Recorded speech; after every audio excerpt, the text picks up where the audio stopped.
Okay, we can share the presentation now. Yes, sir. Yeah.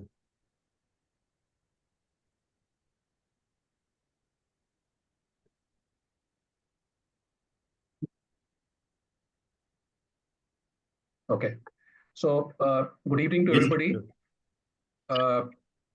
and also namaskar सब लोगों को join करने के लिए. Uh, for Firdaus bhai who's joining from Bangladesh, my ex-colleague, it will be a little bit of mix in English and Hindi. Firdaus bhai, I hope you can understand. Rest of us, of course, we can understand Hindi. Uh, so today's webinar is essentially going to be a talk by Shri Sudeep Kusheshwari, who's a chartered accountant, and I'll introduce him just after I finish my presentation, short presentation on what Naya Savera, Nayi Umang is, what are we trying to do, and what is our way forward. For the typing, Sumit ji, if you can just mute yourself, please, and Ravi, you too.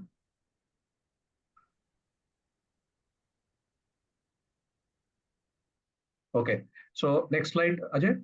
Yes. So Naya Savera, Nayi Umang, in short, it's called NSNU, with a tagline of Beyond Years, Beyond Boundaries, was established with a profound commitment to further enhance the quality of life for our seniors, yet creating a collaborative space for professionals of all ages. I mean, essentially, what we are saying is that while our core mission, vision, objective is to look at enhancing the quality of life for our seniors, yet we are welcoming with open arms, with open hands, people from all walks of life, of all ages, across caste, religion. We're welcoming everybody on this platform. Next slide, please. So very briefly, I mean, it's not exactly something that I should, talk much about, but this is how it started.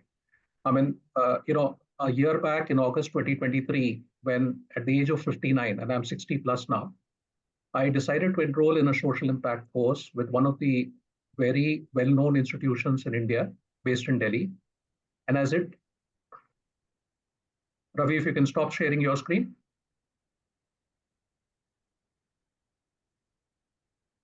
Yeah, and as I did that course, essentially what came to light is that there are so many NGOs in India which are doing inspirational work and across the diverse sectors, and looking at and addressing the so many problems that India has, both in terms of the number of problems and also the extent of problems that India has. So that is when I decided that I should also take up some work voluntarily. And because I was already at the cusp of 60 and I was in no mood to hang my boots, I thought what better cause to drive than elderly care and engagement. I mean, it is my firm belief that 60 plus is one of the most mature demographies with loads of wisdom, experience, and knowledge within them. And to retire them from life would mean injustice not only to them, but to the larger society also. And hence was born NSNU, Naya Savera, Nayi Umang. But clearly, this was just an inspiration for me, and where we've reached over the last, since August 23 to now, has not just been my contribution, but it's been a contribution of the team. And I'll talk a little bit, about the team also before we invite, Sudeep ji for his, talk today. Next slide. So as we looked at the problem since August 23, essentially what we, said to ourselves through our research is that चार चीजें हैं जो कि elderly community को trouble करती हैं. I mean, across the demography, let us say between 60 to 100. One, as we can obviously think of, is deteriorating health. Second, cost inflation is something that the elderly have to sort of take care of, address. And then as age increases, there's also this issue around increasing dependency for small things. I mean, either depend upon general or depend upon other people who are around at times, which is the fourth pillar, where we are saying that there's nobody around, and that is when combating loneliness is the fourth pain point that the elderly have to live with. Next slide. So having looked at these four pain points, we said, how are we going to address this through this platform of Naya Savera, Nayi Umang? we said, okay, what we will do is we will try and engage the elderly community along with all the other people from different age groups through our offerings, which is essentially we will do events. We will seek partnerships with like-minded institutions. I mean, one of the partnerships that we are trying to stitch together is with Mr. Vishri Sudeepji's firm. And then similarly, we'll also offer opportunities for people who come together to this platform to be able to connect with each other. And of course, we'll keep in mind the 5 focus pillars, which, anything we do through events, partnerships, or connects, we'll keep these 5 pillars in mind, which is health and well-being, engaging with the community, estate and financial planning, advocacy and awareness, and collaborations and support.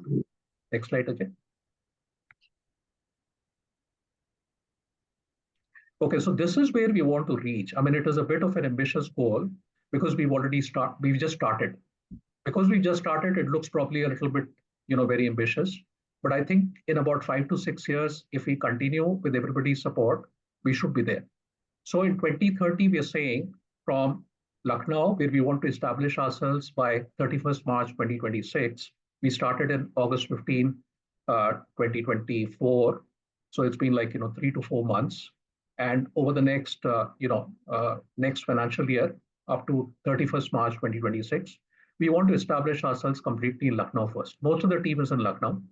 And then over the next 4 or 5 years, we want to take it across 50 cities. And as we take it over the next 50 cities, we want to expand our sort of bandwidth, our membership to 100,000 members. We want to see if 50% of those can be women. And we also want to take some of this partnership and this outreach outside of India. And of course, we want to look at as many partnerships as possible, but we're saying at least 25 partnerships. So our core team is essentially the advisory body, the executive body. There's a creative lead or the com support. And then we've got ambassadors and community catalysts that we wish to sort of take on in every city that we want to go on. Next slide, please. So this is the team.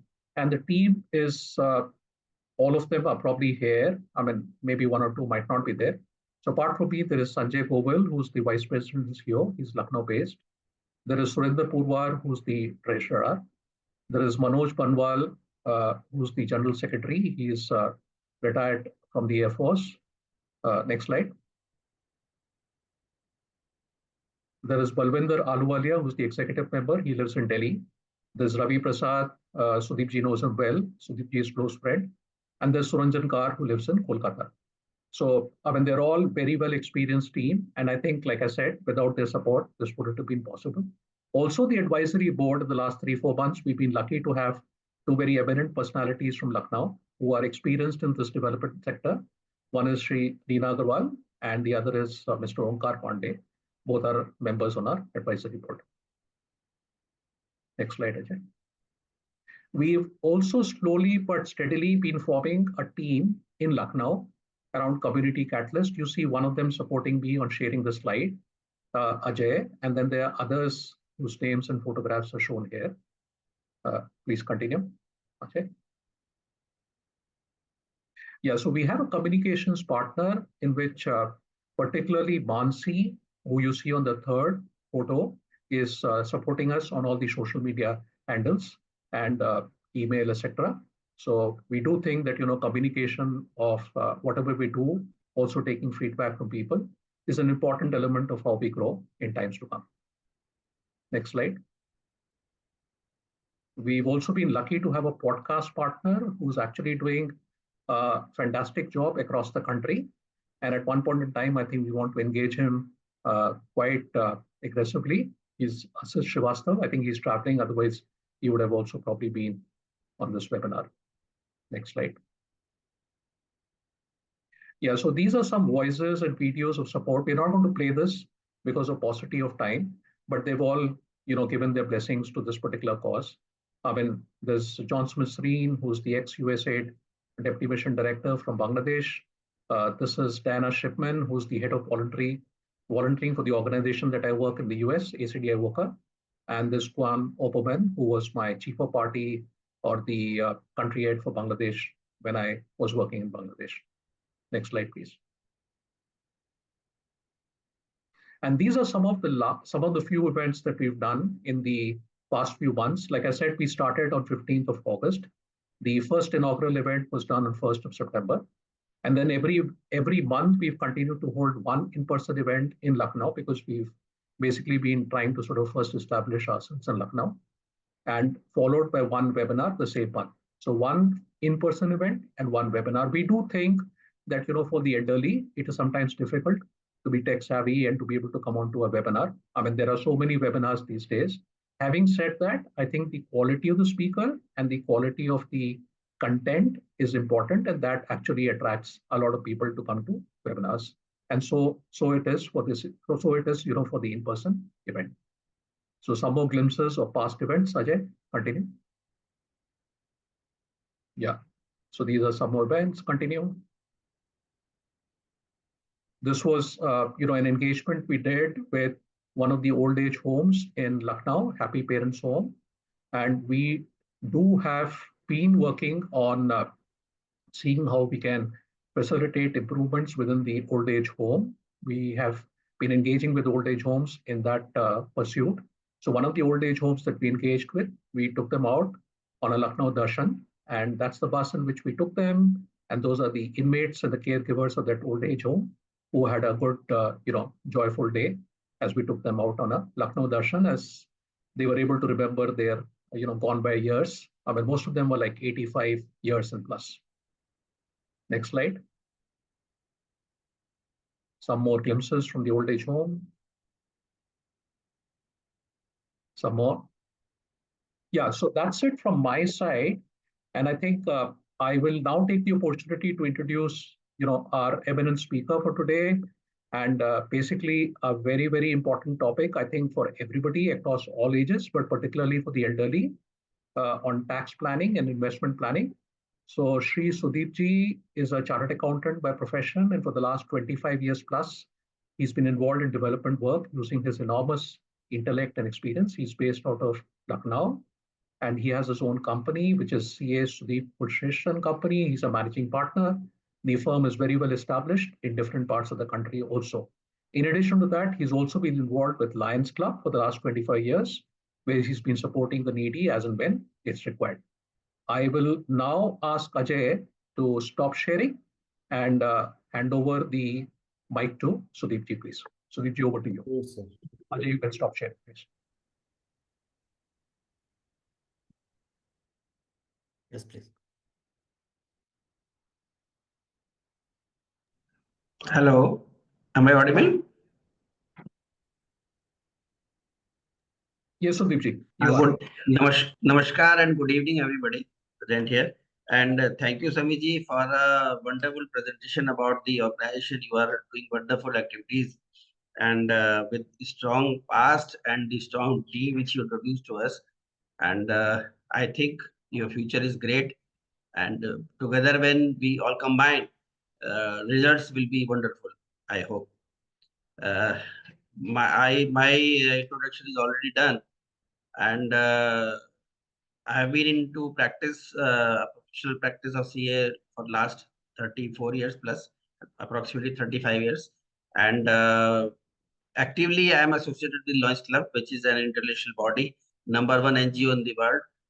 And we have one seat in UNESCO as well. So this is all about me. And now I come to the main topic of tax planning and financial management. तो मुझे लगता है कि इसमें जितने लोग participate कर रहे हैं वो इंटरेक्ट करेंगे, कुछ क्वेश्चंस होंगे तो बहुत अच्छा होगा, क्योंकि one sided communication can not complete the dialogue, और उसमें टू वे कम्युनिकेशन हो। If you work like a mobile phone, that would be better, not as a pager. So whatever is communication is from my side, that would be incomplete unless until I have the feedback from the other side as well. Absolutely, so, Sudeep Ji. Ji sorry to just interject. मैं सबको यही गुजारिश करूंगा, I'll request everybody to listen into Sudeep Ji very carefully, and once he pauses and asking for comments and questions, we can raise that can be done in the chat box as also, because they can drop their mobile number as well. So whenever it is convenient, we can contact them directly. कोई भी Yeah, query sure. है, कुछ भी हाँ, वो उनको personally भी हम अटेंड कर सकते हैं, क्योंकि फोरम पे बहुत लेंदी डिस्कशंस नहीं हो सकते, प्लस इंडिविजुअल प्रॉब्लम्स बहुत होती हैं जो बाकी लोगों Absolutely. को इंटरेस्ट नहीं कर सकते। तो वो Absolutely. सब इश्यूज होते हैं, उसको कवर करने के पर्पज से वो हम लेटर ऑन भी कर सकते हैं। कोई पर्सन अगर पर्सनली कांटेक्ट करेगा तो चैट बॉक्स में नंबर आपके पास पूरे होंगे, हम उनसे इंडिविजुअली जो भी कुछ उनकी क्वेरी है, प्रॉब्लम है, प्लानिंग है, वो शेयर कर लेंगे, कोई ऐसा इशू नहीं है।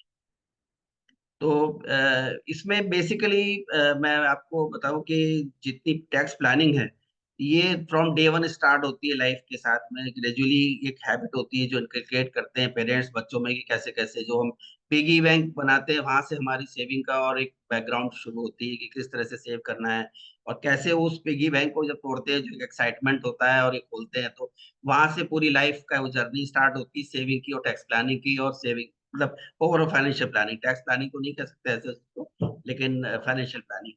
तो वो जो हैबिट इंकिलकेट करते हैं पेरेंट्स बच्चों में, वो ग्रेजुअली हम लोगों के फ्यूचर में हम लोगों को हेल्प करता है। इसमें जरूरी क्या है कि आप जो कुछ भी प्लान कर रहे हैं, पहले तो अपना डेस्टिनेशन प्लान करें कि हम लोगों को करना क्या है, हमारी फाइनेंशियल लाइबिलिटीज कितनी है, कैसे हम लोग फ्यूचर में प्लान कर सकते हैं, किस एज पे हमारे पास क्या लाइबिलिटी अराइज होने में। तो अकॉर्डिंगली वी कैन प्लान कि किस ईयर में हमारे पास कितना हमारे पास फंड्स की, लिक्विड फंड्स की अवेलेबिलिटी होनी चाहिए। So at one time, FD was supposed to be the best alternative. So we used to keep all the money into bank FDs, which is now almost over. अब सब लोग जो है gradually आ गए हैं म्यूचुअल फंड पे और SIPs पे, और उसका रिटर्न इतने फंटास्टिक है कि सब लोग उसी पे इन्वेस्टमेंट करने लगे हैं, और उससे एडवांटेजेस भी हैं, लिक्विडिटी भी है। मेन जो चीज है वो एडवांटेज है कि आप when ever you need money, with in 2-3 days you can get the money. That is the fantastic part. जैसे बैंक में आप जाते हैं, एफडी लिक्विडेट हो जाती है, इसी तरह से आप म्यूचुअल फंड में लिक्विडेट कर सकते हैं। तो वो एक बहुत इंपॉर्टेंट पार्ट है। तो कैसे प्लान करेंगे, इसके लिए जरूरी क्या है कि आप जो अपनी अर्निंग आपकी क्या है, इस पे आपका कंट्रोल तो थोड़ा सा कम होता है, लेकिन एक्सपेंसेस पे कंट्रोल आपका पूरा होता है कि क्या आप एक्सपेंस करेंगे, ये आपके लिए आपके हाथ में है। लेकिन अर्निंग हमेशा आपके हाथ में नहीं होती, आप बिजनेस कर रहे हैं, अप्स डाउन हो सकते हैं। तो उसकी अर्निंग के कोलेबोरेशन में आप अपने एक्सपेंस को प्लान कर लें, सो दैट जो भी फ्यूचर एक्सपेंस है उसको कैसे कर सकते हैं, और उसी के अकॉर्डिंगली अपनी प्लानिंग डिजाइन कर लें।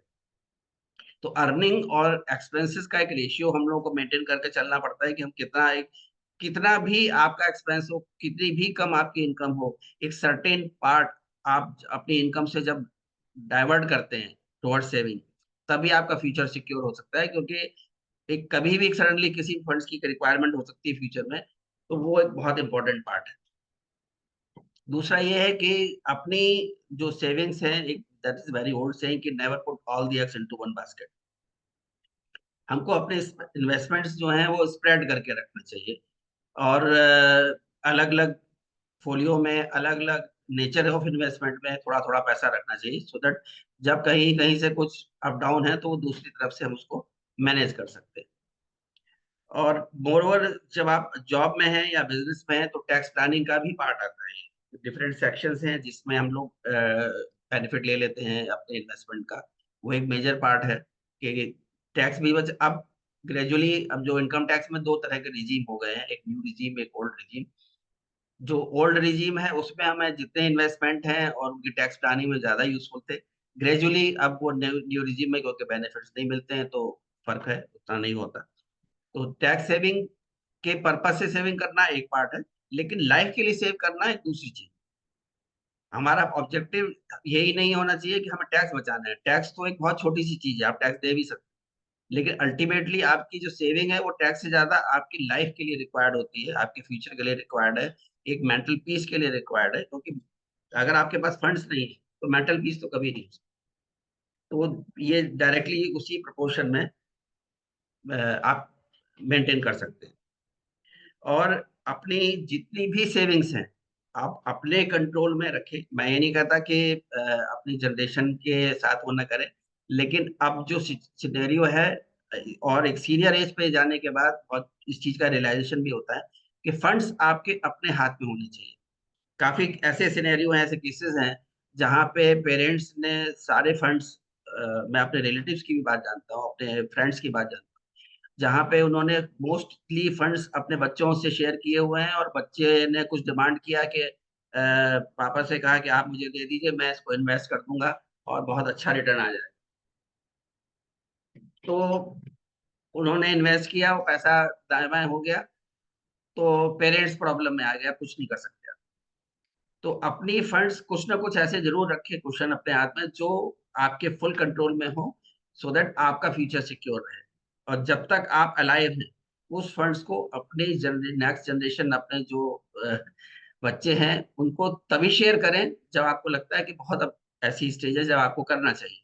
वरना आपकी रेस्पेक्ट, आपकी प्लानिंग, आपकी जो कुछ भी है, वो तभी है जब आपके पास फंड्स है। बच्चे अच्छे हैं, सबके नेचुरली केयर करते हैं, सब कुछ ऐसा वो नहीं है, लेकिन अपने फंड्स का जो कॉन्फिडेंस होता है वो तभी होता है जब आप अपनी चॉइस से एक्सपेंस कर सकते हैं। वरना एक स्टेज ऐसी आ जाती है, आपको अपने खर्चे तक के लिए बच्चों से परमिशन लेनी। वो स्टेज लाइफ में कभी नहीं आनी चाहिए किसी भी एज पे। You may be above 60, you may be above 80। आज तो लाइफ एक्सपेक्टेंसी बहुत ज्यादा है, हम लोगों को कितने साल अभी और जिंदा रहना है हमें नहीं मालूम। हमको उस स्टेज तक के लिए अपने पास पूरा कुशन, पूरे फंड्स चाहिए ही, उसको उसी तरह से हम मैनेज करेंगे। और बच्चों से हम नेचुरली उनकी रिक्वायरमेंट के हिसाब से शेयर करेंगे, चीजें देंगे, लेकिन वो हमको थोड़ा सा इस चीज के लिए भी चाहिए कि अगर आपके पास फंड्स हैं तो नेचुरली बच्चे भी आपकी रेस्पेक्ट करते हैं। दूसरा ये है कि जब आप अपने अकाउंट जितने भी हैं आपके फंड्स, सेविंग बैंक अकाउंट है, एफडी है, उसमें अपने बच्चों को जॉइंट होल्डर ना रखें। अपने जो जनरेशन है उसके लिए कुछ भी है सब में नॉमिनेशन करके आप रखें, क्योंकि बैंक अकाउंट में जॉइंट होल्डर मतलब ये होता है कि जो भी डिसीजन है वो जॉइंटली लिया जाएगा। कुछ डिसएग्रीमेंट है तो आप, मतलब even if your son is a joint holder with your own account, तो उस केस में कुछ भी आपको एक्सपेंडिचर करना है या कुछ करना है, तो डिसएग्रीमेंट के केस में वो प्रॉब्लम आ सकती है। लेकिन आप नॉमिनेट कर सकते हैं अपने बच्चे को। तो जितने भी आपके अकाउंट्स हैं, बैंक अकाउंट्स हैं, एफडी हैं, इन्वेस्टमेंट हैं, उसमें नॉमिनेशन कर दीजिए, लेकिन जॉइंट होल्डर मत रखिए बच्चों को। आप हैं, आपकी स्पाउस हैं, उनके साथ आप जॉइंट इन्वेस्टमेंट करिए। दो में से अगर एक बचा है तो अपना इन्वेस्टमेंट रखे, फिर बच्चे को नॉमिनेट करके रखे। लेकिन ये ना करें कि आप अपने बच्चे के साथ में सब कुछ इन्वेस्टमेंट ज्वाइन कर लें, तो फिर उसमें जो है कुछ जितना भी इन्वेस्टमेंट है, जहाँ कहीं सिग्नेचर चाहिए तो फिर आपको अपने बच्चे से भी कहना पड़ेगा कि आप साइन कर दो तो मैं पैसे निकाल। तो अपने आप को क्रिपिल करके ना रखें, स्ट्रांग अपना होल्ड रखने के लिए जरूरी है कि जो कुछ भी आपने स्मॉल सेविंग्स पूरी लाइफ की हैं, वो आपके यूज में रहें, आपके कॉन्फिडेंस, आपके ट्रीटमेंट और आपके अपने यूज के लिए हमेशा स्पेयर रहें, अवेलेबल रहें। और दूसरा ये है कि अगर आपकी जो भी विल है, जो भी पॉइंट है दिमाग में कोई आपके इस तरह का है कि हम मुझे क्या करना है या फ्यूचर में क्या होना चाहिए, तो फैमिली में ओपनली डिस्कस करें, विल ड्राफ्ट कर ले। ये बहुत एक इम्पोर्टेंट चीज है। आप अपने बच्चों से डिस्कस करके, अपने ब्रदर सिस्टर से डिस्कस करके, फैमिली में मीटिंग करके ये चीज कर सकते हैं कि आप अपनी विल ड्राफ्ट कर ले। विल में भी इंडिया में विल रजिस्टर्ड होना जरूरी नहीं है। अगर कंसेंट है, आप अपनी विलिंगनेस जो है एक किसी भी पेपर पे अगर फॉर्म करते हैं, दैट इज विल। आपने अपने jewellery, cash, bank balance, FDR, mutual funds, सबका क्या डिस्पोजल होगा आफ्टर योर डेथ, इसको आप अपनी स्वीट बिल से मेंशन कर सकते हैं, किसी से शेयर कर सकते हैं, सिग्नेचर करा सकते हैं, सबकी नॉलेज में रहेगा। तो आप विल कर सकते हैं। उससे क्या होगा कि आगे किसी भी चीज को लेके, आपके फंड्स को लेके कोई डिस्प्यूट नहीं है। और नेचुरली आप भी चाहेंगे कि आपके बच्चे आपके जाने के बाद खुश रहें, आपके फंड्स का मिसयूज ना करें। तो बहुत से ऐसे केसेस हैं जहाँ पे हमारे क्लाइंट्स कहते हैं कि मैं कुछ फंड्स अपने रहते रहते हैं, क्योंकि मेरे बच्चे भी कहते हैं कि आप एक्सपेंडिचर जो कर रहे हैं करिए, एंजॉय करिए लाइफ को, आप ये मत सोचिए हमारे लिए छोड़ के जाएंगे। तो कुछ चैरिटी के लिए स्पेयर कर देते हैं। ऐसे केसेस में आप ये कर सकते हैं कि अपने फंड्स में से कुछ आप ईयर मार्क कर सकते हैं कि इतने फंड्स जो है वो चैरिटी में यूज होंगे या किसी पर्टिकुलर ऑब्जेक्ट के लिए होगा। आप किसी एसोसिएशन से जुड़े हुए हैं, आप उसमें डोनेट करना चाहते हैं, उसके वेलबींग के लिए करना चाहते हैं, सोसाइटी के लिए कुछ करना चाहते हैं, तो वो भी पार्ट उसमें से कर सकते हैं। इस तरह की, क्योंकि मैं आपको बताऊं, मेरा अपना एक एक्सपीरियंस रहा है कि सेविंग का। हम लोग जब छोटे थे तो हमारी मदर जब कुकिंग करती थी तो वो क्या करती थी, जब खाना बनता था तो उसमें से जब आटा निकालती थी परात में, तो सबके लिए तैयार करने से पहले एक मुट्ठी आटा वापस उसी कंटेनर में डाल देती थी। वो चीज मेरे माइंड में पूरी लाइफ रजिस्टर्ड रही। उस टाइम में बड़ी क्यूरियोसिटी होती थी कि मम्मी आपने ऐसा क्यों किया। तब उन्होंने बताया कि इससे जो है भंडार भरे रहते हैं, खाने की कमी नहीं होती। ये एक सिंबॉलिक चीज थी, लेकिन वो मेरी लाइफ में हमेशा एक बहुत अच्छी तरह से इंस्पिरेशन बन के रही कि पूरे उसमें से वापस एक मुट्ठी अनाज फिर आटा डाल दिया कंटेनर में कि ये बचत के लिए। तो वो मेरे माइंड में आज भी रजिस्टर्ड है। और उससे एक सोच डेवलप होती है कि किस तरह से हम लोग सेविंग को सोच के चलते थे। और पेरेंट्स भी कहते थे कि नहीं, मतलब भंडार भरे होने चाहिए, सेविंग होनी चाहिए। तो वो ऑब्जेक्टिव जो है वो लाइफ हम लोगों के काम आता है। मैंने ऐसे भी इंस्टेंसेस देखे हैं कि लखनऊ की बहुत नॉन पर्सनैलिटी थी, वो हमारे क्लाइंट भी थे, परिचित भी थे। उन्होंने कहा कि मेरे पास बहुत अच्छे फंड्स हैं और मैं हर साल अपने बच्चों को एक फॉरेन टूर का पैकेज देता हूँ और बच्चों को ऑफर करता हूँ कि तुम कहाँ जाना चाहोगे। उनको पूछ लेता हूँ कि वो कहता है कि मुझे एक्स कंट्री जाना है, वाई कंट्री जाना है, तो वो सबका टिकट मैं बुक करके देता हूँ। कहते हैं देखिए मेरे बच्चे कितने बेवकूफ हैं, उन्हें मालूम नहीं मैं उन्हीं के पैसे से उनको घुमा रहा हूँ, वो सोचते हैं कि मैं उनको टिकट करके दे रहा हूँ। और बच्चे अपने पैसे से घूम रहे हैं और मुझको कहते हैं अरे पापा आप तो बहुत अच्छे हैं, आप हर साल जो है हम लोग को एक फॉरेन टूर देते हैं। कहते हैं ये देखिए ये सोच है। वो कहते हैं कि मैं उनको नहीं घुमा रहा हूँ, वो अपने पैसे से घूम रहे हैं, क्योंकि ये तो बाद में सब उन्हीं का है। लेकिन मैं इस तरीके से उसको प्रेजेंट कर रहा हूँ, ऐसे खर्च कर रहा हूँ, तो उनको लगता है अरे वाह पापा तो बहुत अच्छे हैं, मेरी केयर कर रहे हैं, मुझे सम्मान दे रहे हैं। ये एक ऐसी चीज है जो ऐसे नरेट नहीं हो सकती, लेकिन कहीं ना कहीं पैसा रिलेशनशिप में बहुत इंपॉर्टेंस रखता है, ये इससे जरूर जाएगा। तो वो ये इसी तरह की छोटी छोटी सोच है जो हम लोगों को इस चीज के लिए प्रेरणा देती है कि हम कैसे बचत करें, प्लान करके रखें, लिक्विडिटी का विशेष ख्याल रखें। तो ऐसी जगह पैसे, काफी ऐसे लोग हैं कि साहब हमारे पास बहुत प्रॉपर्टी है।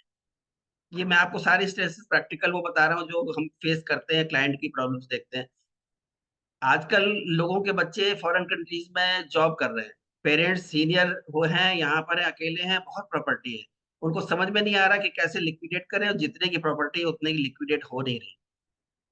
एक अपने आप में बहुत बड़ी समस्या है। तो कहते हैं कि आप सुदीप जी हमारी प्रॉपर्टी लिक्विडेट करा दीजिए, कहीं से कुछ और प्रॉपर हो जाए, हम यहाँ से शिफ्ट कर जाएं। और कई अच्छी अच्छी प्रॉपर्टीज, अच्छी लोकेशन प्रॉपर्टी है। इशू ये है कि प्रॉपर्टी को लिक्विडेट इमीडिएटली नहीं कर सकते, और जब आप डिस्ट्रेस कुछ सेल करेंगे तो नेचुरली होता, प्राइस नहीं मिलता, तो वो भी एक अपने आप में टेंशन होता है। तो प्रॉपर्टी ठीक है, आपके पास रहने भर का अच्छी है, आप मकान में रह रहे हैं, सेफ्ली रह रहे हैं, ये एक अच्छी चीज है। लेकिन बहुत ज्यादा ये सोचना कि हम बहुत प्रॉपर्टीज इकट्ठी कर लें, वो एक सर्टेन एज के बाद बहुत मीनिंगफुल नहीं रहता।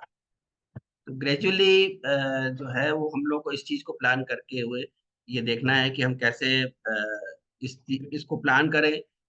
मोर ओवर टैक्स, जैसे अभी इसमें हम लोगों ने एक टॉपिक ये भी है कि प्लानिंग में टैक्स प्लानिंग, मुझे लगता है कि हम लोग जिस एज ब्रैकेट में हैं, या जो हमारी टारगेट ऑडियंस है, उसमें टैक्स प्लानिंग बहुत ज्यादा इम्पोर्टेंस अब नहीं रखता है। हमको बस मनी की सेफ्टी और लिक्विडिटी इम्पोर्टेंस रखती है।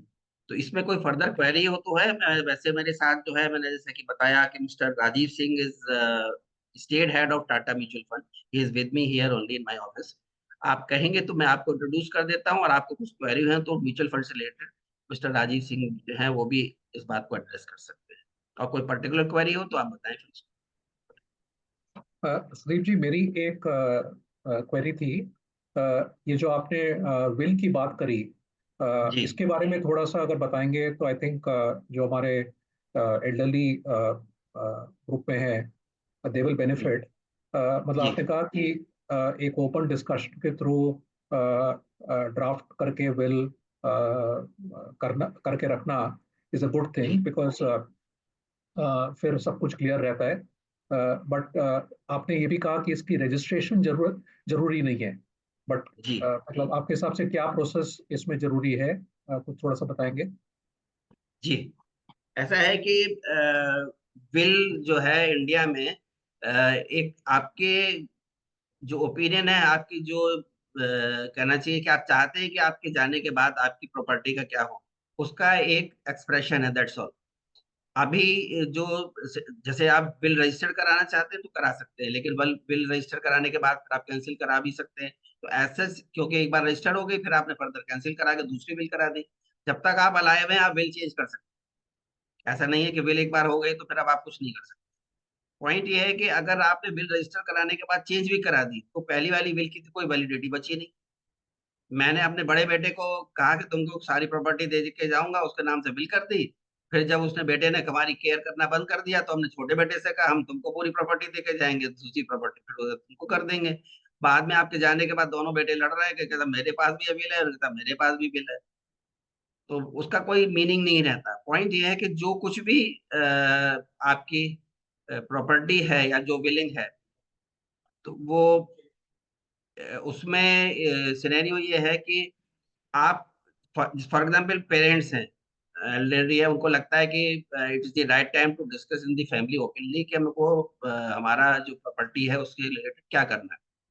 तो उस केस में आप फैमिली के सारे मेंबर्स को बैठा के और ऐसे सीनियर पर्सन्स को जो आपकी फैमिली में इंपॉर्टेंस रखते हो, जिनको आपके बच्चे भी रिगार्ड करते, उनको आप एक मीटिंग कॉल करके बुला लीजिए और बैठ कर डिस्कस कर ली, पहले अपनी चीजें ड्राफ्ट कर ली। बेहतर हो कि ड्राफ्ट करने के बाद किसी पर्सन से पर्सनली पहले डिस्कस कर ली, क्योंकि एक बार जब ओपन फोरम पे कोई चीज आ जाएगी फिर आपको बैकआउट करने में दिक्कत आएगी। बच्चे कहेंगे आप तो कह रहे थे कि ये मकान बड़ा है वो मैं बड़े बेटे को देके जाऊंगा, अब आप कह रहे हैं नहीं तो छोटे बेटे को देके जाऊंगा। तो पहले आप अपनी चीज ड्राफ्ट कर लीजिए। वैल्यूएशन के कई बार ऐसा होता है, पेरेंट्स कहते हैं, जो कि हमारे नॉर्मली क्लाइंट्स के क्वेरीज इस तरह की होती हैं, उसी एक्सपीरियंस पर बता रहा हूँ। वो कहते हैं कि आप बताइए कैसे विल करें। तो उसका ग्राउंड ये है कि पहले आपके माइंड में अगर ये रहता है कि मुझे बड़े बेटे को देना है या इस प्रॉपर्टी में पर्टिकुलर बड़े बेटे ने कुछ कंट्रीब्यूट किया था इसका होगा, तो उस तरह से आप कर सकते हैं। और अदरवाइज मॉनेटरी कंसिडरेशन अगर है तो उस प्रॉपर्टी का वैल्यूएशन निकाल के उस बेसिस पे आप शेयर कर लीजिए कि ब्रॉडली इस तरह से ये चीज होगी।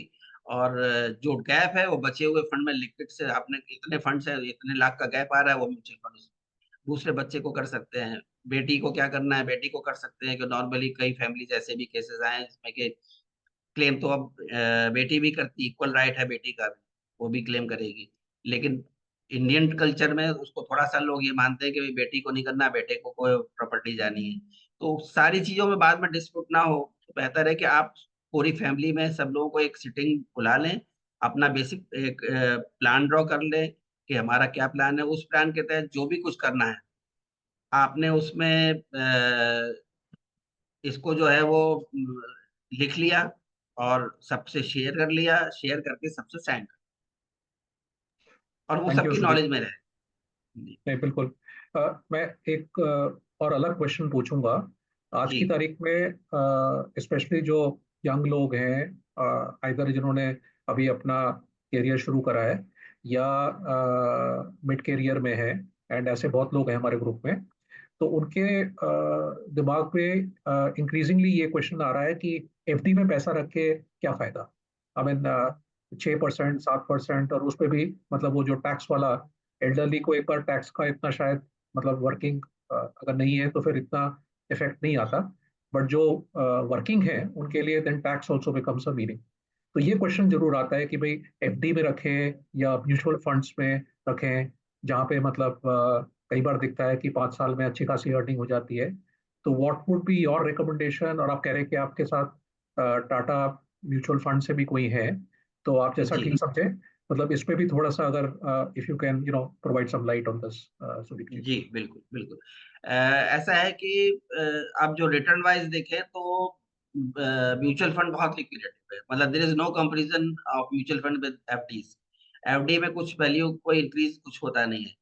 एक सर्टेन अमाउंट से, फॉर एग्जांपल 4 लाख 5 लाख, आप एक सर्टेन अमाउंट आप चाहें तो एक अपने एफडी में रखिए कि इमीडिएटली आपको कहे तो बैंक से आपने ले लिया 2 लाख 4 लाख जैसा आपकी अवेलेबिलिटी हो, उस हिसाब से एक सर्टेन अमाउंट आप फिक्स कर लीजिए कि इतना हमारे पास एफडी में है। बाकी सारे फंड्स, क्योंकि नॉर्मली आज की तैयारी में सबसे जो सक्सेसफुल है वो एसआईपी है। लेकिन सर्टेन एज के बाद अब कोई इनकम तो रिटर्न होती नहीं, तो एसआईपी का कोई मीनिंग नहीं बचता। आपको एक साथ जो फंड मिले हैं आफ्टर रिटायरमेंट या कहीं से भी जो आपने फंड्स मैनेज किए हैं, या पुरानी एफडी बहुत ज्यादा पड़ी हुई हैं, तो बेहतर है कि उनको आप टैक्स टैक्स के पर्पज से भी अगर आप देखें तो एफडी का इंटरेस्ट तो पूरा टैक्सेबल हो जाता है। और म्यूचुअल फंड की जो ग्रोथ आती है वो तो जब आपकी पड़ी हुई है तो जब निकलेगा तब होगा। उसमें भी ये है कि जब आप लिक्विडेट करेंगे तो उसको प्लान कर सकते हैं कि मार्च में आपने एक बार लिक्विडेट किया तो 1,25,000 की तो उसमें आपको बेनिफिट मिलना है, तो उसको उस हिसाब से लिक्विडेट कर लिया, उसमें आपने लिक्विडेट कर लिया। तो ये उस तरह का टैक्स प्लानिंग भी हो सकती है। तो म्यूचुअल फंड इस मामले में हमेशा बहुत बेनिफिशियल है एफडी की कंपेरिजन में। ये जरूर है कि थोड़ा सा एक लेवल तक आपने एक सर्टेन एफडी बैंक में कर ली, इमीडिएटली आप गए 1 घंटे के अंदर आपको पैसा मिल जाएगा। म्यूचुअल फंड में 1 घंटे में नहीं मिलेगा, 2 दिन में। बस इतना है। और now I will introduce mister Rajiv Singh, who is state head of Tata Mutual Fund. He is here in my office only. So over to Mr. Rajiv. Thank you so much. And आप लोग का जो डिस्कशन है वो सुन के बहुत अच्छा लगा। I hope Hindi is better, क्योंकि सबको थोड़ा अंडरस्टैंडिंग रहेगा, हम सब लोग इधर ही के। सो जो आप काम कर रहे हैं सर, नया सवेरा नई उमंग, I have seen this is a very good thing, and I will discuss after this conversation. मैं बात करूंगा, मौका लगेगा तो आपसे, कि हम लोग और क्या कर सकते हैं इसमें, how can I participate. So particularly I am handling UP as a state head, UP and Uttarakhand, और मैं टाटा में यहाँ पे देख रहा हूँ। सो एक जो पॉइंट आपने रखा था और सर ने उसको बहुत वेल एक्सप्लेन किया, कि जो हम लोग, जब भी हम लोग कोई भी प्लानिंग करने जा रहे हैं, उसमें हमारे लिए इंपॉर्टेंट ये है कि हम जो कंटीजेंसी फंड बना रहे हैं, इमरजेंसी फंड बना रहे हैं, वो पहले हम अपना बैंक एफडीज या सेविंग्स में 2-4 लाख रुपए, जो भी जिसका जो भी कॉर्पस है उसके अकॉर्डिंगली, क्योंकि ये तो डिफाइन करेगा कि किसका कॉर्पस कितना है, कितना उसको कंटीजेंसी फंड की जरूरत पड़ सकती है, इमरजेंसी फंड की जरूरत पड़ सकती है। और उसके बाद का जो पैसा है उसमें हमको ये देखना पड़ेगा कि हम अपना जो इन्फ्लेशन है, दिस इज द सबसे मोस्ट इंपॉर्टेंट जो क्राइटेरिया हम लोग बात करते हैं, महंगाई दर की। और अगर महंगाई दर हमारा कोई भी इन्वेस्टमेंट बीट नहीं कर पा रहा है, तो over a period of time हमको उस चीज में प्रॉब्लम आएगा। तो आज की डेट में जो डेटा मैं आपको अगर डिस्कस करूं, सो 1979 में महंगाई दर का इंडेक्स बनाया गया था, और तब से लेके अब तक का जो एक एवरेज इन्फ्लेशन है वो मोटा मोटी 7% है। इट्स 6.9, 7% पकड़ ले। सो 7% से नीचे का कोई भी रिटर्न जो मुझे मिल रहा है, वो मेरे कैपिटल को इरोड कर रहा है। उसके ऊपर का जो भी रिटर्न है वो मेरे कैपिटल में गेन कर रहा है, जो वेल्थ क्रिएशन की हम लोग बात करते हैं, वो वेल्थ बना रहा है। तो यहाँ पे इंपॉर्टेंट ये है कि हम इस चीज को ऑब्जर्व करते हुए अपने इन्वेस्टमेंट्स को करें। और सर ने एक बहुत अच्छा पॉइंट बोला था, don't keep all the eggs in a single basket. तो this is very important that we have to be diversified our portfolio. And जो भी हम लोग को लगता है कि हमारा पोर्टफोलियो के अंदर, हम देखिए सबका रिस्क एपेटाइट अलग, तो आपको ये भी देखना है कि हमारा पैसा खुद से इरोड ना हो, इन्फ्लेशन से इरोड ना हो। उसके लिए हम एक प्लानिंग करें, एक इन्वेस्टमेंट करें। और इन्वेस्टमेंट की सबसे ज्यादा जरूरत तब है जब आप एक रिटायरमेंट एज पे पहुंच जाते हैं और आपको लगता है कि अब ये पैसा मेरे जनरल नीड को फुलफिल करेगा। बिकॉज हम लोग सिर्फ पैसा लगाने की बात कर रहे हैं, हम लोग कहीं भी ये बात नहीं कर रहे हैं कि अगर ये पैसा मैं लूंगा तो कैसा रहेगा। सो एक नॉर्मल कैलकुलेशन, जैसे मैं एक जनरल कैलकुलेशन बताता हूँ आपको, वो थोड़ा ज्यादा समझ सकते हैं। फॉर एग्जाम्पल, अगर हम 2 करोड़ रुपए हमारे पास है और 2 लाख रुपए हम निकालते हैं 12% के रेट से, तो मोटा मोटी हमारे को करीब 20 साल वो पैसा चलेगा और उसके बाद भी उसकी वैल्यू कुछ बची रहे। तो आप ऐसे समझ सकते हैं कि 2 लाख रुपए पर मंथ हमने विड्रॉ किया, और हमारा एक जनरल लाइफ का जो आज की डेट में जो एक्सपेंडिचर है उससे बहुत अच्छे से हम उसको मीट आउट भी कर सकते हैं। सो 3-4 चीजें हैं जो मुझे लगता है ध्यान रखना चाहिए।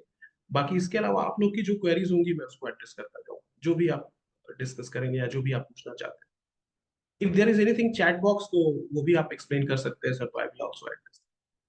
नहीं, थैंक यू, आपने बहुत अच्छे से एक्सप्लेन किया। अ, मतलब if anybody has any question, please feel free to stop me.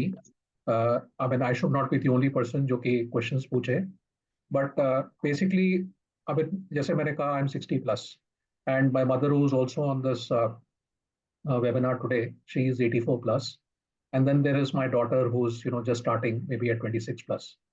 So we are like, 3 generations, 26 plus, 60 plus, 84 plus. And I think हर एक की ख्वाहिश अलग है. अब at 26 plus, my daughter is probably not interested in keeping anything at all in FD. मतलब मैं समझा समझा के थक गया कि जो आप लोग सभी लोग बोल रहे हो और हम लोग सब समझते हैं कि थोड़ी लिक्विडिटी और थोड़ा रिस्क फ्री इन्वेस्टमेंट जरूरी होता है. बट देन वो अपना उनका ख्याल है. Uh, मेरे हिसाब से I would like to look at a balanced investment portfolio, which is mutual fund, which is FDs, which is property, etc. etc. जैसे सुदीप जी ने कहा, very important at some stage of life कि हम लोग अपना सबसे ओपनली डिस्कस करके will be बनाए. जो मेरी मदर की एज के हैं, they are obviously risk free. They want to see कि मतलब there are some funds which are available liquid with them at all times. I mean of course बच्चों का सपोर्ट है, बट स्टिल उनका वो मेरे ख्याल से नजरिया वो रहेगा. तो मेरा जो सवाल है कि कौन सही है कौन गलत है. आई मीन बेसिकली ये है कि is my daughter wrong in saying कि everything should be put in FDs? Am I right in saying कि एफडीज और यू नो म्यूचुअल फंड्स और प्रॉपर्टी ये पूरा बैलेंस पोर्टफोलियो होना चाहिए? या is my mother right? I mean are all three of us right? मतलब what is your thinking on that? I mean is a balance portfolio right at every stage of life, या it's right to take some risk at a young age, maybe take a higher risk at a young age? तो as per theory अगर मैं बात करूं sir, तो एक हम लोग बॉबल थ्योरी बोलते हैं, राइट? सो उसमें क्या करते हैं कि आप जिस एज में हैं आप उतना उसमें से आप माइनस कर दीजिए उतना एसेट एलोकेशन, और आप इक्विटी उतना ले सकते हैं. जैसे कि अगर मान लीजिए कि आपकी डॉटर है 24 या 26 फॉर एग्जाम्पल, 26, तो आप 100 में से 26 माइनस कर दीजिए, 74% एलोकेशन इक्विटी पे जा सकते हैं. Oh, wow. अब आपकी मदर जो है वो 86 की है, तो आप 100 में से 86 माइनस करिए तो बचता है 14, तो 14% उनको इक्विटी लेना चाहिए. सो ये That's थ्योरी ये good. बताता है, अब बहुत बेसिक थ्योरी है और बहुत बिगनिंग की थ्योरी है ये, और ये बताता है कि जैसे जैसे आपकी एज बढ़ती है इक्विटी एलोकेशन कम करिए. रीजन उसके पीछे का ये है कि आप ज्यादा रिस्क कम एज में ले सकते हैं, हायर एज में लो रिस्क ले सकते हैं. सो ये एक थ्योरी अगर आप अप्लाई करेंगे सर तो ये चलेगा. और बहुत इंपॉर्टेंट है, आई डोंट नो आपकी डॉटर है या नहीं है इस कॉल, बट मैं उनको जरूर ये एड्रेस करना चाहूंगा. ओके, तो मैं उनको जरूर ये एड्रेस करना चाहूंगा कि बिल्कुल जब हम लोग ना रिटर्न देखिए 4 साल में मार्केट ने क्या किया पिछले 4 सालों, एक इंटरेस्टिंग डेटा पे बात करते हैं. सो लास्ट 4 ईयर में हमने गिरावट देखी नहीं. जो भी देखा है कभी बीच में अगर हमने देखा भी तो वो ऐसा रहा कि वो गिरा बाजार और फिर वापस रिकवर हो गया. तो आज अगर बाजार 1000 पॉइंट गिरता है ना, तो हमारा कल का स्टेटमेंट ये होता था अभी के पहले कि बाजार बढ़ जाएगा 1000 पॉइंट. हम लोग देखते नहीं थे. लास्ट 3 महीने से मैंने खुद नहीं देखा मार्केट क्या था, लेकिन पिछले 15 दिन से मैं मार्केट बहुत देख रहा हूँ, बिकॉज बहुत सारी चीजें आ गई है, थोड़ा पैनिक हो गया है. तो उस सिचुएशन में देखिए आपके पास सबसे इंपॉर्टेंट चीज जो है वो है लिक्विडिटी. आपके पास रियल एस्टेट कितना भी है, आपके पास कोई भी एसेट ऐसा है जिसको आप लिक्विडेट नहीं कर सकते, उसको आप कभी भी फाइनेंशियल एसेट में कोई फायदा भी नहीं काउंट करने का. मेरे पास क्या लिक्विडिटी है वो इंपॉर्टेंट है, पहला. दूसरा, मेरे पास हर टाइम पैसा होना चाहिए मार्केट की अपॉर्चुनिटी को इनकैश करने के. तो या तो आप एसआईपी करिए, या आप हर लेवल पे हर टाइम हर महीने आप पैसा लगा रहे हैं, या फिर आपके पास कुछ जो फिक्स एसेट्स है, कभी एफडी है, कभी कोई और एसेट है, बाजार अच्छा खासा गिर गया जैसे अभी 12% का करेक्शन है, आपने थोड़ा सा पैसा उसमें से एवरेज कर, यही आपको वेल्थ.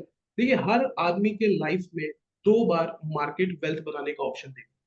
आप किसी का भी उठा लीजिए जो बहुत पुराने इन्वेस्टर्स है मार्केट के, 2 टाइम्स वो ऑप्शन अगर मिल गया, और एक ऑप्शन जो लास्ट 2003 से 2007 वाला फेज था उसमें 7 टाइम पैसा बना, तो 2 ऑप्शन अगर आपको मिल गया तो आपकी वेल्थ क्रिएट हो गई सर, कुछ करना ही नहीं.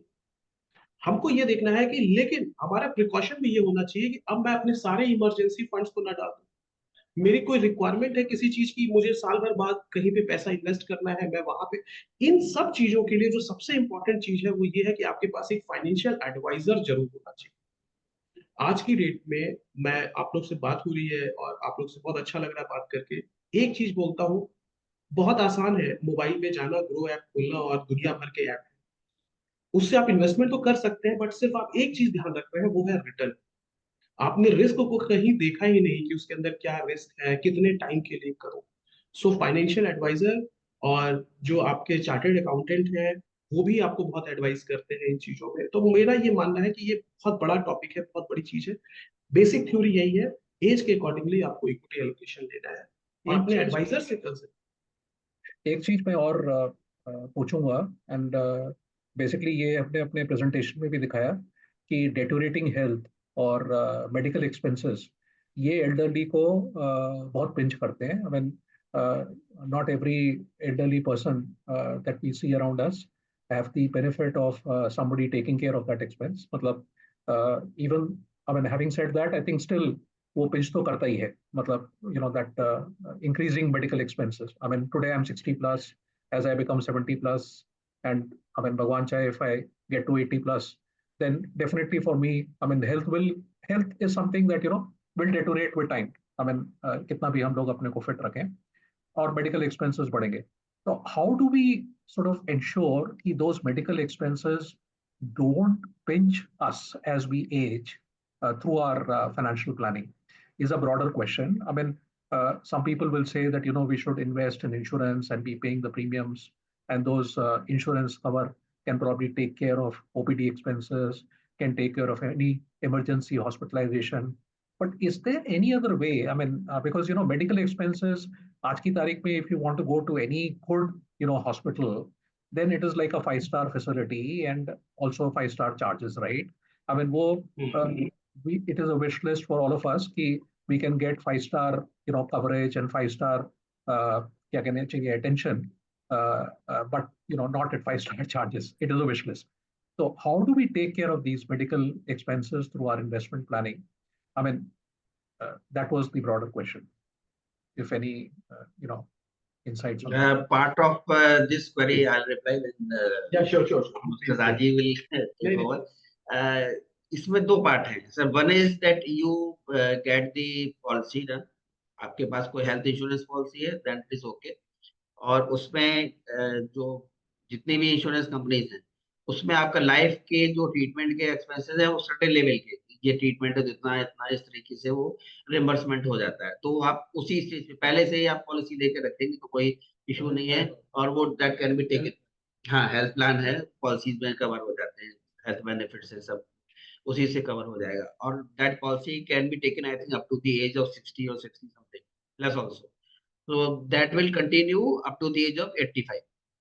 तो उस वो पीरियड है। Moreover, now प्रधानमंत्री scheme is there 70 plus में, so everybody can take the benefit of that particular scheme when the expenses of up to the tune of 5 lakh of rupees are reimbursed।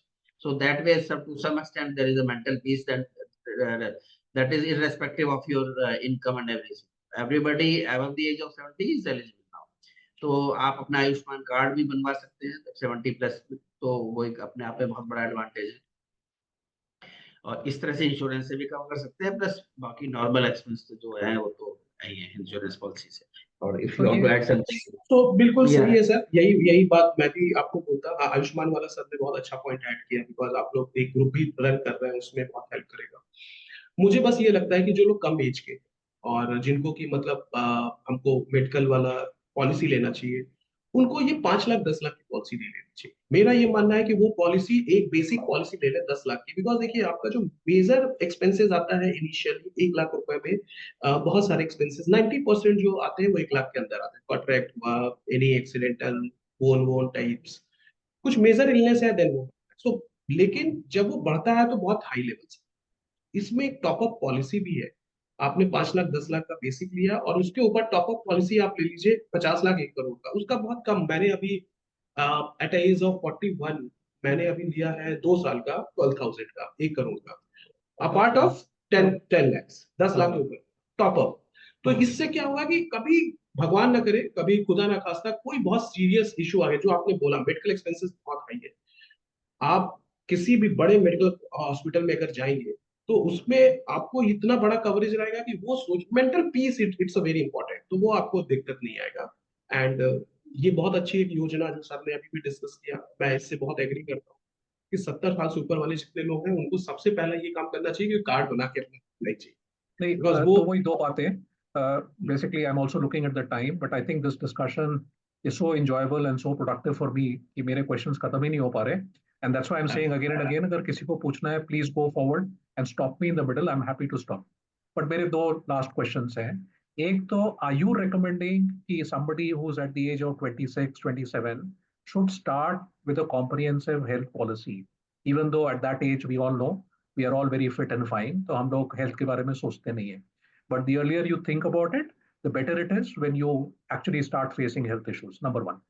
और second ये है कि जो elderly है जिनके लिए आपने आयुष्मान भारत का, ये सॉरी आयुष्मान भारत ही राइट, हाँ उसका आपने बताया.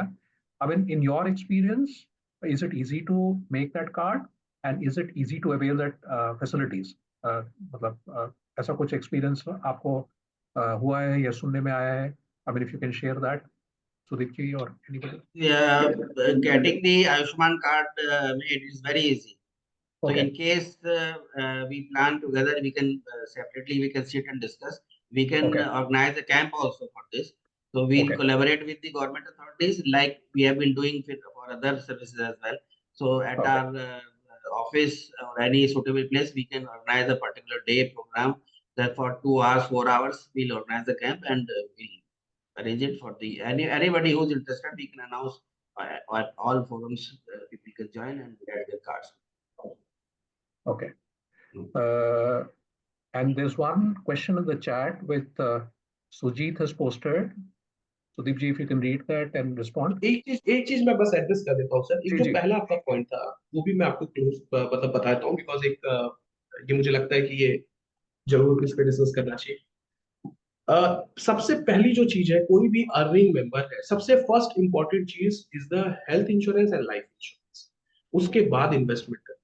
देखिए, कम एज में डिजीजेस नहीं है, प्रॉब्लम नहीं है, तो आपको लाइफ इंश्योरेंस जितना चाहे आप मिल सकता है, हेल्थ मिल सकता है. जैसे जैसे डिजीज बढ़ेगी क्लॉज लगते चले जाएंगे.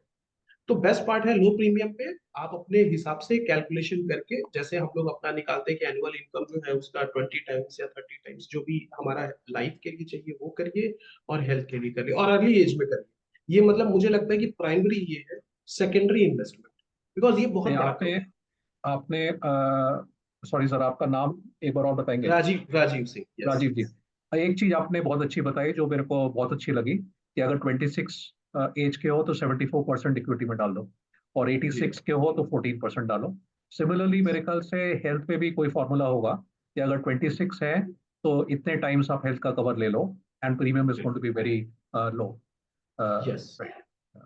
सो उसको 1-to-1 डिस्कशन कर सकते हैं कभी किसी का जी, ऐसा जी. कुछ discussion. No, that's fine.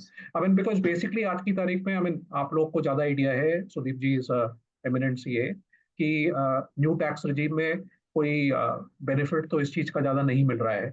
I mean in terms of investing in all these policies जो पहले जमाने में हम लोग सब LIC और ये सब करते थे.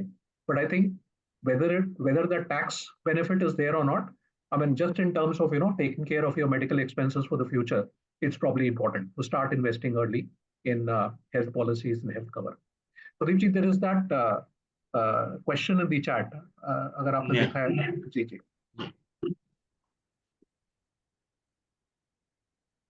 So I can just read it out, or you can read it out, Deepji. Sujit Guha, which query? Are you talking about Mr. Sujit Guha's query? Sujit Guha. Yes, Sujit Guha's Yeah. query. As we age, our cognitive abilities are likely to go down. We may not be as alert as we are now on managing our finances. If I don't have pension, what options are available so that I can manage the finances with some form of guidance, with assurance of not getting robbed? That's a good question. Yeah. इसमें mister गुहा से ये जानना जरूरी है कि इनके देखिए ये बिल्कुल टेलर मेड वाला सिचुएशन है कि इनके पास फंड्स कितने हैं, स्पेयर फंड्स कितने हैं, प्रेजेंटली कहाँ एंगेज्ड हैं, and number of factors are there. तो in case mister Guha is ready to share his details with me, and separately we can talk on phone and discuss whatever the best So portion what I is. will do is, on the group, the larger group that we have, the NSNU group, where we have, I think, about 420, 425 members. If we have your consent, Sudeep ji, I'll share your contact details on that group, so that agar जी जी इस webinar के बाद anybody is interested in, doing a one-on-one with you to take ji guidance, then you can help them out. ना, क्योंकि personal finances open forum पे discuss करना ठीक नहीं है. नहीं, दिस इज व्हाट माय नहीं, personal general opinion questions is. ही एड्रेस कर सकते हैं. That's absolutely right. हाँ, जनरल क्वेरीज. जी. Okay. So if If and any other query is there, we are ready. yes. Yeah. So if anybody has any other query,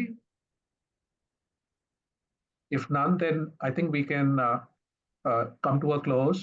And Ajay, you can just share the screen once more. And of course, I would like to thank Sudeep ji and Rajiv ji for their elaborate, knowledge sharing with all people who were able to join the webinar today. The recording of this webinar, both in the full version as well as the edited version, will be available. I mean, the edited version, of course, will be available through the NSNU YouTube channel as well. Ajay, just go to the next slide. So very quickly before we finish, I just wanted to say that, we do need your support. I mean, NSNU does need, support, and every support, every drop of support matters. So essentially, what we've again decided is that anybody who's 70 plus, we would not like, them to pay anything to us as membership fee, but we would like them to be registered as a member on the group on the website. And also, there are people who are interested in joining this cause that we are trying to drive, the mission that we are trying to drive from abroad, from outside of India, who are not Indians.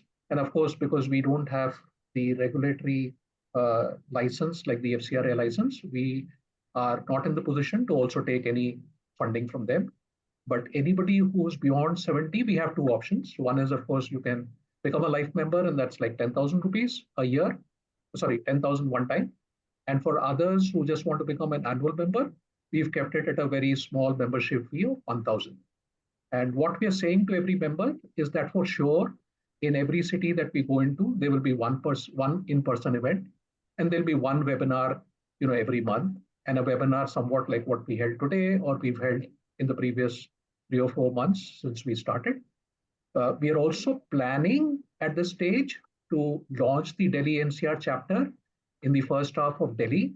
I mean, just as a heads up, but we're still at the planning stage. We're not in a rush to open up beyond Lucknow. जैसा मैंने कहा, हम पहले लखनऊ में ही अपने को establish करना चाहते हैं. Is there any other slide, Ajay, after this? Yeah, I think so. Just Yeah, so that's the last slide, and you can stop sharing, Ajay, so that I can just. yes. Yeah, so my profuse thanks to, first of all, Sudeep ji and Rajiv ji for coming on and spending about an hour or more with us and sharing their knowledge with us. So thank you very much to both of you. Thank you so much, Samiji and Ravi and Mr. Ajay, everybody at NSNU, and for giving me this wonderful opportunity interacting with so senior persons. And you are always welcome to join anytime. We can sit together, we can combine with Lunch Club as well. So with more hands and with more power, we can work. Thank you very much. Is there anybody that would like to speak from Lions Club? You mentioned, or that's not. No, that is not needed now. So that can be done at a later stage also. It can be Because at a the time future was date. very short of 1 hour only. Yes, So yes. most of the time would have been consumed in introduction. It's a Saturday evening, I know. I mean, which is 5:30 to 6:30. So I didn't want to, take more than 1 hour. But to all the participants who joined, thank you very much, and we look forward to having you again in the next webinar. Thank you very much. Thank you. Bye. Thank you, and happy Yes. weekend. Thank you. Have a good weekend. Thank you. Bye. Thank you, Ajay. Bye.